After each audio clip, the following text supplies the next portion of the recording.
Welcome to English grammar course part 1। আজকের বিষয় subjects.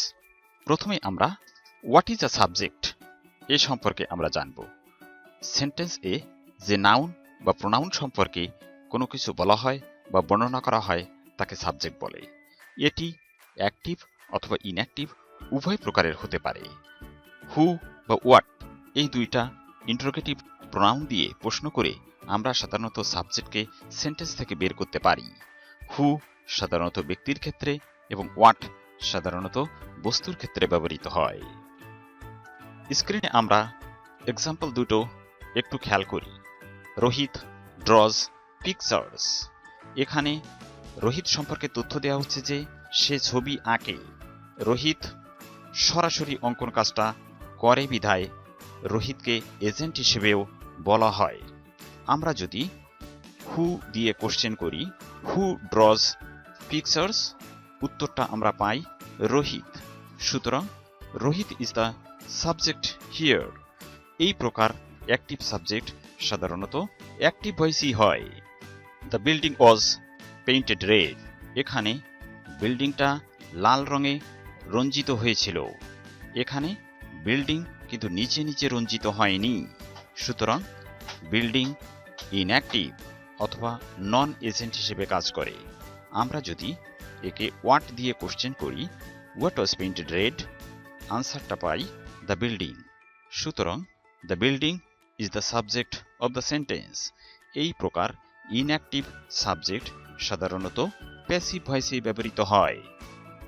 ইংরেজি সঠিকভাবে লিখতে গেলে, বলতে গেলে এবং ভাব প্রকাশ করতে গেলে আমাদের সাবজেক্ট সম্পর্কে একটা পরিষ্কার ধারণা থাকতে হবে, বিশেষ করে এটি অ্যাক্টিভ অর ইনঅ্যাক্টিভ এই পার্সপেক্টিভে।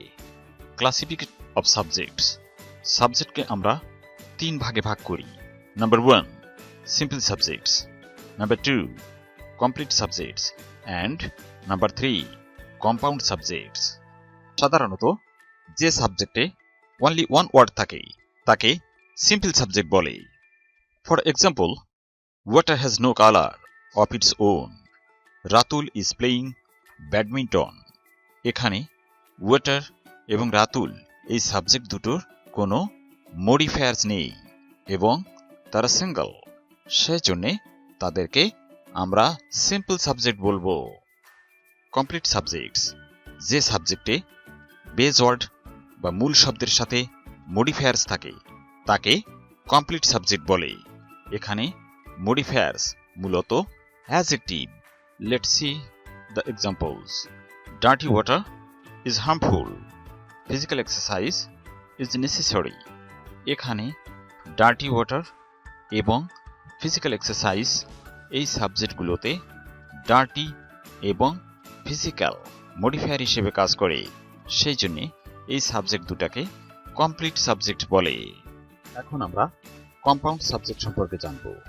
2 বা ততোধিক ওয়ার্ড যখন অ্যান্ড, অর, নিদার, নর, either, or, as well as ইত্যাদি কনজাংশন দ্বারা যুক্ত হয় তখন তাকে কম্পাউন্ড সাবজেক্টস বলে। কম্পাউন্ড সাবজেক্টস কিছুটা কনফিউজিং, সেজন্য we must be careful about them. Let's see the examples. Ratul and Rohit have done it. এখানে রাতুল and রোহিত কিন্তু plural. Ratul as well as Rohit has done it। এই সেন্টেন্সে Ratul as well as Rohit singular এবং ভার্বও এখানে singularly হয়েছে। আগের সেন্টেন্সটা খেয়াল করো, ভার্ব প্লুরালি ইউজ হয়েছে, ভার্ব এখানে হ্যাভ ডান। তাই কম্পাউন্ড সাবজেক্টগুলোকে অবশ্যই ভালো করে জানতে হবে। Remember the compound subjects. Time and tide waits for none. The headmaster and secretary has come here.